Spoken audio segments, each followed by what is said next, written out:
Welcome, delegates. My name is Ian Caleb Alvarez Zabaleta, and alongside my co-chair, Maria Fernanda Lima Lopez, we have the honor of presiding over one of the most influential and consequential committees in the international system, the United Nations Security Council.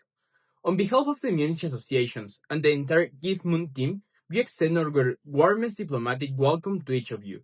We are genuinely looking forward to the debates, negotiations, and resolutions we will develop together.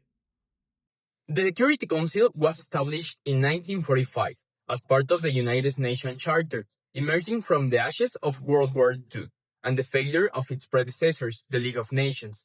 World leaders recognized the need for a permanent binding mechanism within the international community to prevent future large-scale conflicts.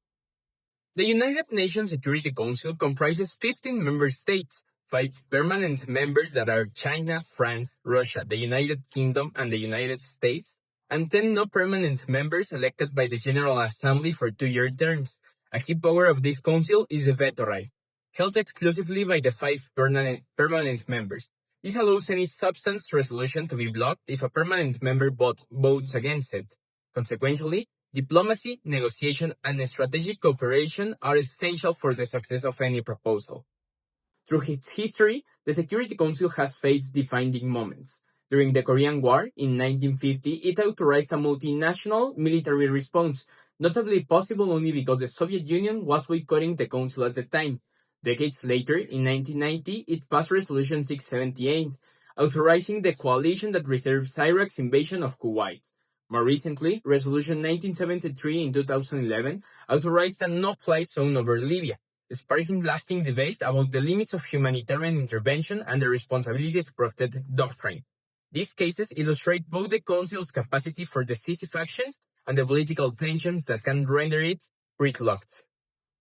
Today, the Security Council remains at the center of global diplomacy, ongoing conflicts from Ukraine to Sudan to the Middle East.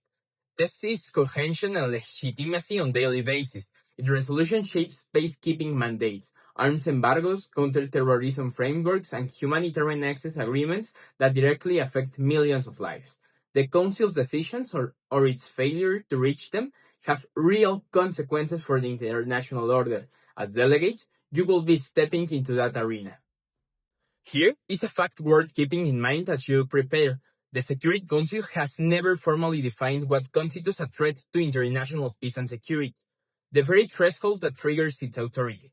This deliberate ambiguity has been both a secure of flexibility and a persistent source of political controversy, allowing the Council to act creatively in some cases and to be accused of selectively in others.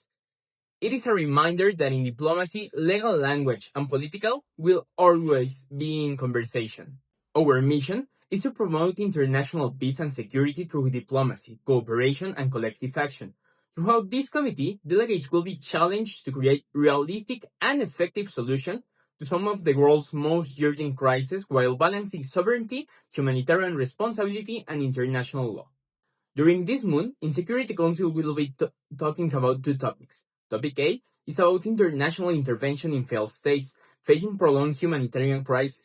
In this topic, delegates will debate the limits of international intervention, the protection of civilians, humanitarian aid, and the international community responsibility in situations where states are unable to maintain stability and security.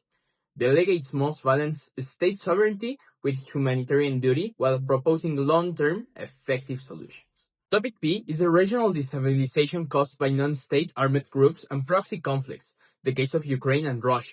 This case examines the growing impact of proxy warfare, regional instability, and non-state armed groups on international peace and security. Delegates will analyze the geopolitical, humanitarian, and diplomatic aspects of the conflict, while exploring mechanisms to prevent escalation and foster international stability. Delegates, we encourage you to consult the official UN documentation, the Security Council's resolution database, and your committee's study guide as you define your positions for the first session. Come prepared, come curious, and come ready to negotiate. The Security Council is waiting for you, and so are we. See you at GIV-MUN.